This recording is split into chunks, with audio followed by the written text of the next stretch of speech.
इसका अर्थ है, हे अर्जुन, जो मेरे आविर्भाव तथा कर्मों के दिव्य प्रकृति को जानता है, वह इस शरीर को छोड़ने पर इस भौतिक संसार में पुनः जन्म नहीं लेता, अपितु मेरे सनातन धाम को प्राप्त होता है। तो भगवान कह रहे हैं इस श्लोक में कि मेरे जो कर्म है वो दिव्य है, और हमारे जो कर्म है, जो शरीर करता है, वह भौतिक है,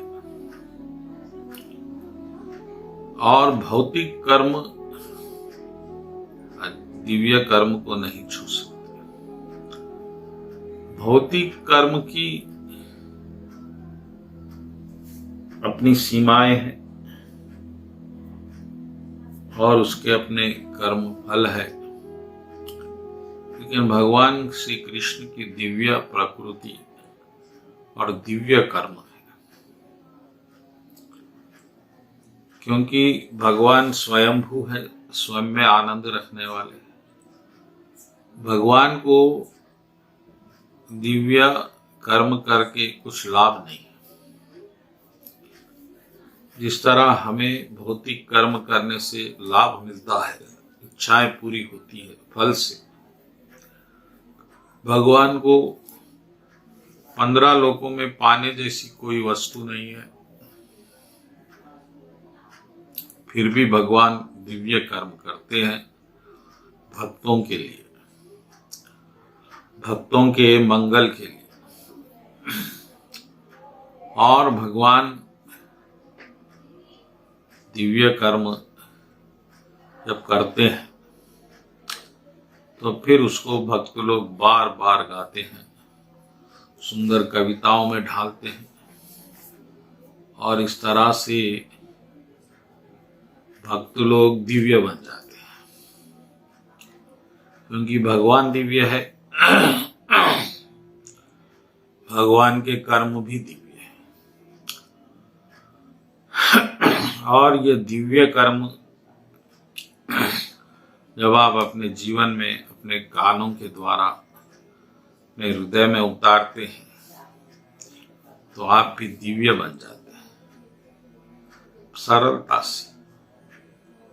तो अब इसके बारे में आज हमारी सत्संग होगी कि ये क्या है और ये कैसा आप में इतना मूल परिवर्तन हो जाता है मात्र भगवान की कथा सुनने से। तो भक्तगणों, आपको आश्चर्य होगा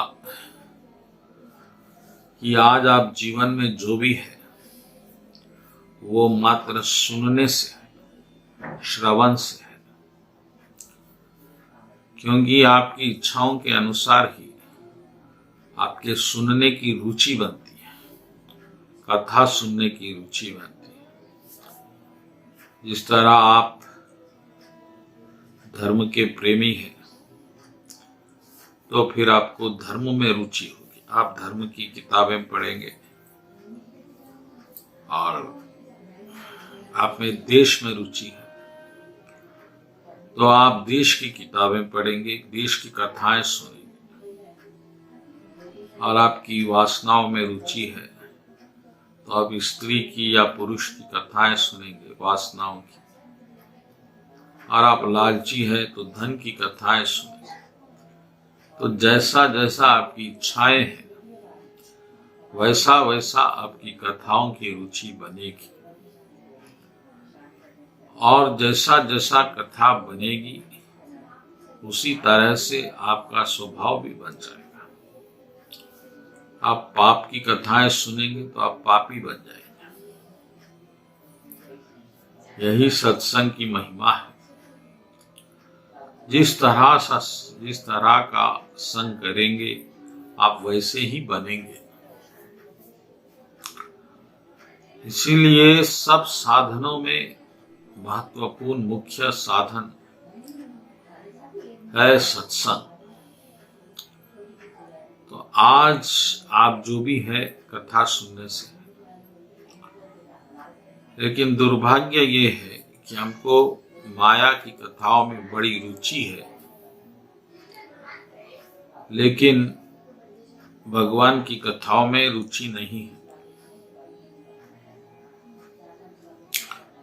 और जिस दिन आपको भगवान की कथाओं में रुचि हो गई तो समझो आपने संसार सागर पार कर लिया, फिर आपको कोई नहीं रोक सकता। तो ये जो कथा सुनने की रुचि है आपकी, ये हर प्राणी में स्वाभाविक है, लेकिन आपको अब ये बदलना होगा। माया के कथाओं को छोड़ के आपको भगवान की कथा सुननी होगी,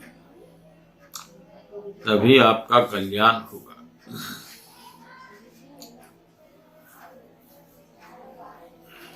और भगवान की कथा में आपकी रुचि कैसे बनेगी? सत्संग से बनेगी। क्योंकि जो भक्त लोग होते हैं उनको भगवान अपनी दिव्य प्रकृति के रहस्य बताते हैं, और वही भक्त अपने श्री अरविंद मुख से कथा कहते हैं और रुचिकर हो जाती है। तो उस आनंद में आप कथा का आनंद लेंगे तो निश्चित ही आनंद में डूब जाएंगे। बस इतना सा रहस्य है। कथा रुचि, हर चीज कथा में परिवर्तित होगी। बड़े बड़े कर्म फिर कथा बनेंगे। आज हमारे पास धर्म की कथा है, आजादी की कथा है, राजनीतिक कथाएं हैं।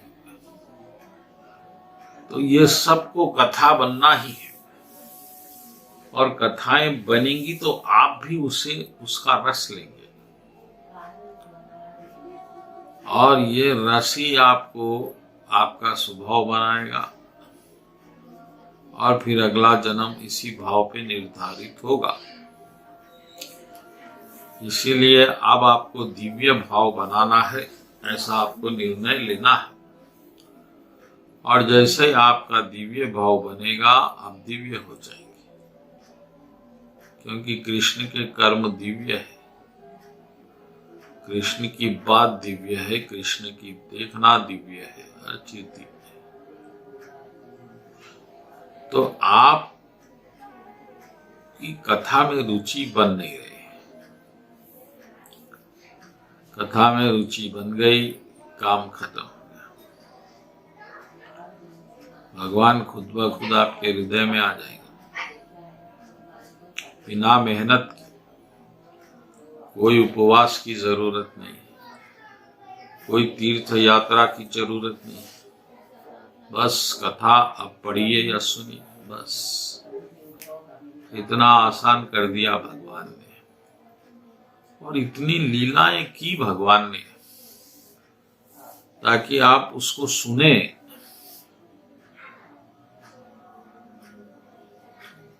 और अगर आप ये नहीं करेंगे तो आपको बहुत क्षति होगी।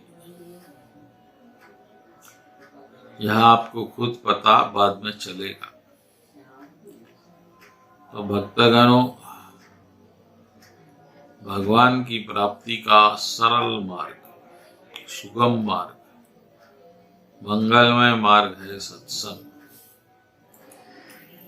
यहाँ एक भक्त बोलेगा, बाकी भक्त सुनेंगे। बोलने वाला भी शुद्ध हो जाएगा, सुनने वाला भी शुद्ध हो जाएगा। भगवान इन दोनों के कानों के माध्यम से सीधा हृदय में प्रवेश करेंगे, और भगवान आ जाएंगे तो माया का अंधियारा भाग जाएगा। पुनर्जन्मा नैति मामेति अर्जुन।